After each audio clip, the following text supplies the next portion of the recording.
ഇന്ന് തന്നെ ഡൗൺലോഡ് ചെയ്യൂ. കാണൂ നിങ്ങളുടെ ഫേവറേറ്റ് ഷോസ്.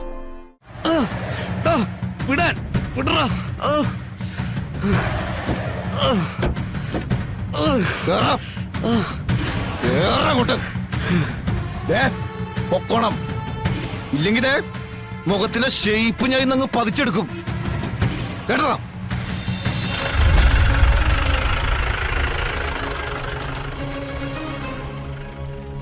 എങ്കിൽ ആ അവതാരത്തെ ഇങ്ങ് വിളിക്കേ. അച്ഛാ, അവന്റെ നട്ടല്ലൂര് എന്റെ കുട്ടികൾ ക്രിക്കറ്റ് കളിക്കുന്നത് ഞാൻ കാണിച്ചു തരാം. പിന്നെ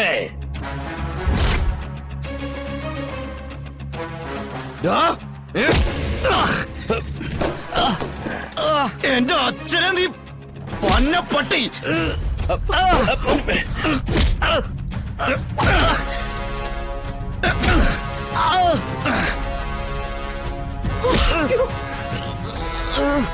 എനിക്കുള്ളത് വളയാത്ത നട്ടലാടാ, പക്ഷെ നിനക്ക് നട്ടലെങ്കിലും ഉണ്ടോടാ?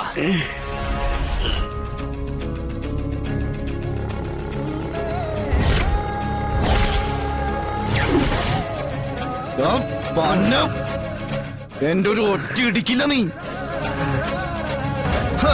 എന്നിട്ട് അവന്റെ അഹങ്കാരത്തിന് ഒരു കുറവുമില്ല. അങ്ങോട്ട് നിന്റെ ഭാര്യ കളക്ടറായതിന്റെ നകളിപ്പാണ് നീ കാണിക്കുന്നതെങ്കിൽ അത് നാളെ ഞാൻ തീർത്തു തരും. അതിനുള്ള പണി ഞാൻ ഒരുക്കി വെച്ചിട്ടുണ്ടടാ. പട്ടി, എന്റെ കൈത്താങ്ങിന് നിന്നിട്ടാ നിന്റെ ഈ വെല്ലുവിളി നോക്കണം. ഒരൊറ്റ ആ സുബൈർക്ക് നല്ലൊരു മനുഷ്യനായിരുന്നടാ. അയാളുടെ കുടുംബത്തിൽ താൻ എപ്പോ വന്ന് കേറിയോ അന്ന് ആ കുടുംബം തകർന്നു. താരതമ്യം ചെയ്ത് പറയുകയാണെങ്കിലേ സുബൈർക്കിട ചെരുപ്പിന്റെ വാറാവാൻ പോലും യോഗ്യതയില്ലാത്തവനാ താൻ. ചുമ്മാലോടോ ആ പെണ്ണ് തന്നെ കൺവേർട്ട് ഒന്ന് ഓടിപ്പോയത്. എടോ, തന്നെ പോലെ മനസാക്ഷിയില്ലാത്ത അവതാരങ്ങൾക്കടുത്ത് ആര് നിൽക്കാനാടോ?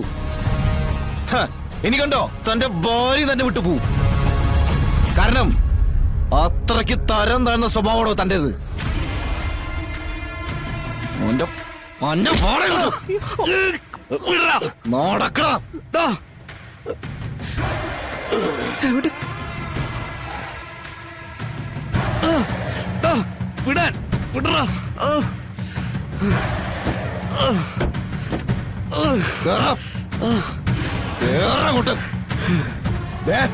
പൊക്കോണം, ഇല്ലെങ്കിൽ മുഖത്തിന്റെ ഷേപ്പ് ഞാൻ ഇന്നങ്ങ് പതിച്ചെടുക്കും. കേട്ടോ?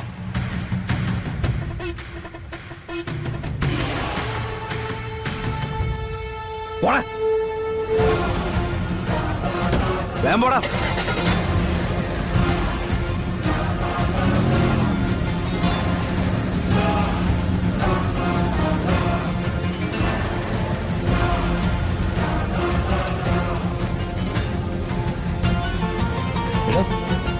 മോനെ, നിനക്കൊന്നും പറ്റിയില്ലല്ലോ? എനിക്ക് കുഴപ്പമൊന്നുമില്ല. അച്ഛനമ്മയ്ക്കൊന്നും പറ്റിയില്ലല്ലോ. ഹോസ്പിറ്റലിൽ എന്തെങ്കിലും പോണോ? അതിന് മാത്രമൊന്നും ഉണ്ടായില്ലല്ലോ. അപ്പോഴേക്കും നീ എത്തിയില്ലേ? പിന്നെ മോനെ, ആ നൂർജഹാനെ തിരക്കി അവരോട് വന്നതേ. നാളെ ആവട്ടെ, ഇതിന്റെ ഒരു പരിഹാരം ഞാൻ ഉണ്ടാക്കാം.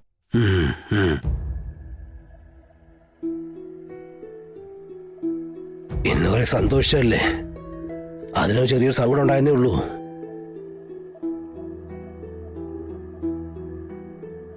മക്കളെ, പിന്നെ നിന്റെ ഭാര്യ ഉണ്ടാക്കിയ ആ പായസം ഉണ്ടല്ലോ, അതിന്റെ രുചി എന്റെ നാവിന്റെ തുമ്പത്തുണ്ടടാ.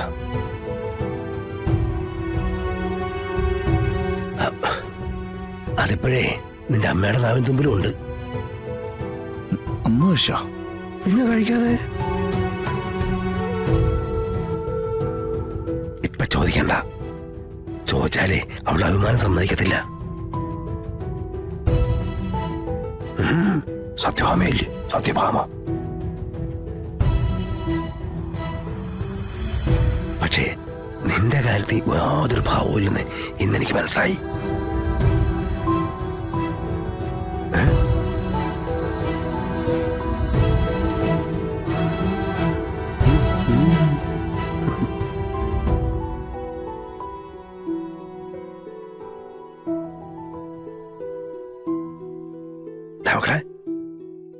നീ ധൈര്യമായിട്ടിരിക്കടാ.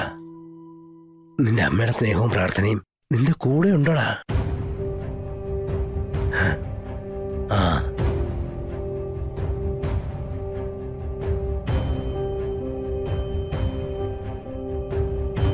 എന്നാലും അവർ ഇന്നത്തെ ദിവസം തന്നെ വന്നല്ലോ. ഛേ. ഹാ.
നല്ല ആളാ കേട്ടോ.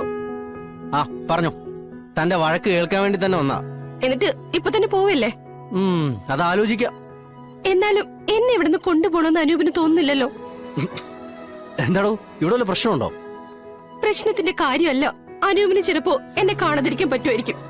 പക്ഷെ എനിക്കിപ്പോ ഞാൻ തീർത്തും ഒറ്റപ്പെട്ടു പോകുന്ന ഒരു തോന്നല. അങ്ങനെ തന്നെ ഞാൻ ഒറ്റയ്ക്കാക്കൂ. എവിടെ ശാരദാമോ?